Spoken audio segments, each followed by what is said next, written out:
The Christmas Pig, written by J.K. Rowling, illustrated by Jim Field.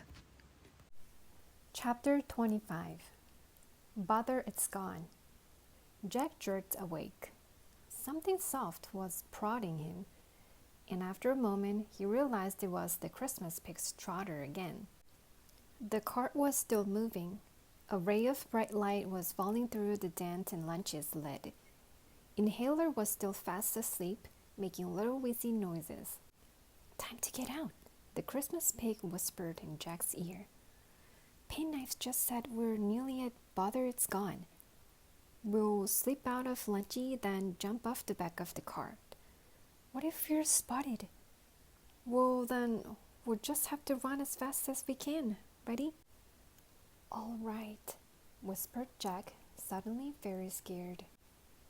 "Lunchy," said the Christmas pig, prodding her side. "Are you awake?" "Yes," she whispered back. "Let us out, please.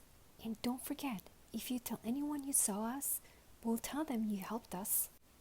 Lunchy's lid clicked open.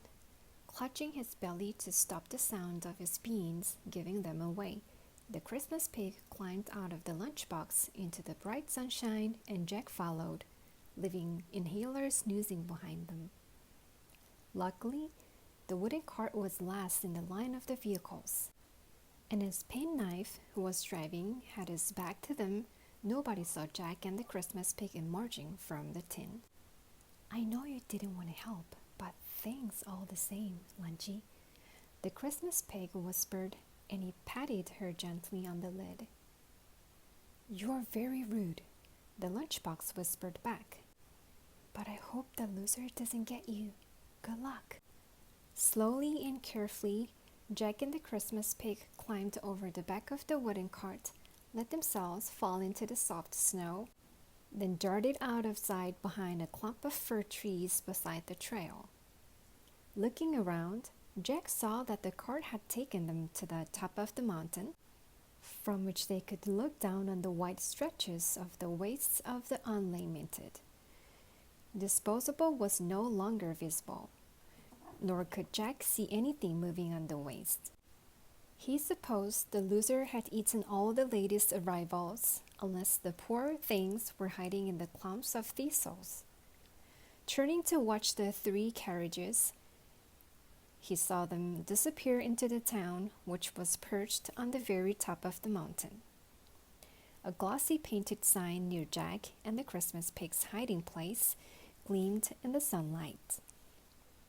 On it were written the words, "Welcome to Bother, it's gone." "We will wait till they're out of sight," said the Christmas pig.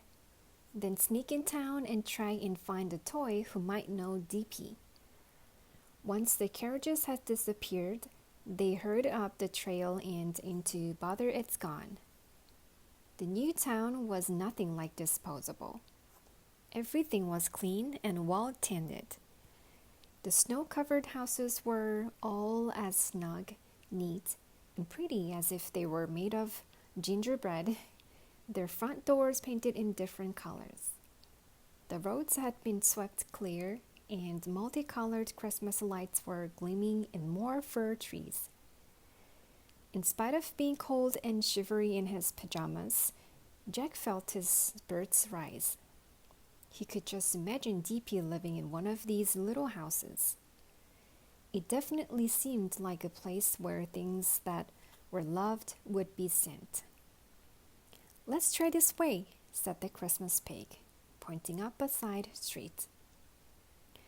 It really was the prettiest little town Jack had ever seen.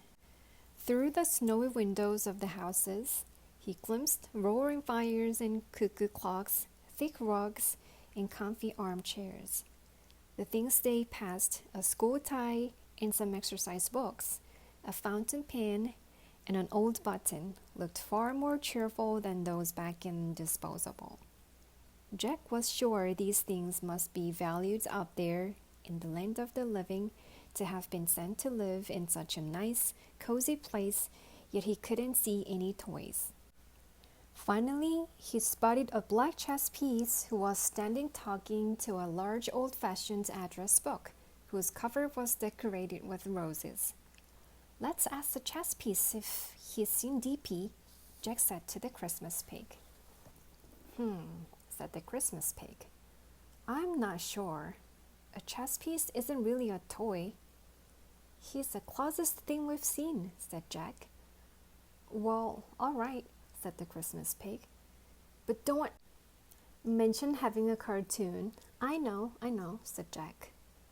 So they drew into a doorway to wait for the chess piece and the address book's conversation to end. In 5 minutes' time, Mr. Knight, "All right," the address book was saying in a voice that rang all the way down the street. "Naughty, Mr. Knight. I shan't let you miss another one. We're starting in the main square and I won't take no for an answer. The tour will finish up at the town hall where the mayor's most graciously agreed to show us around. 5 minutes, Mr. Knight. Don't forget or I'll be very upset."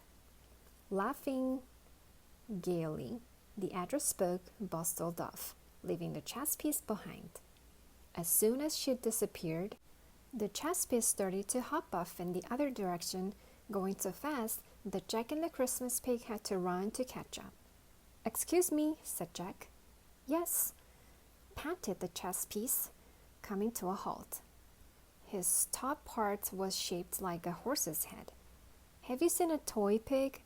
asked Jack. "He's about the same size as this pig, but he's grayish. His ears are wonky and his eyes are buttons." "No, haven't seen any pig like that." "You don't get a lot of toys and bother it's gone," said the chess piece. "Now, excuse me, please. I'm trying not to get roped into another one of Addie's tours."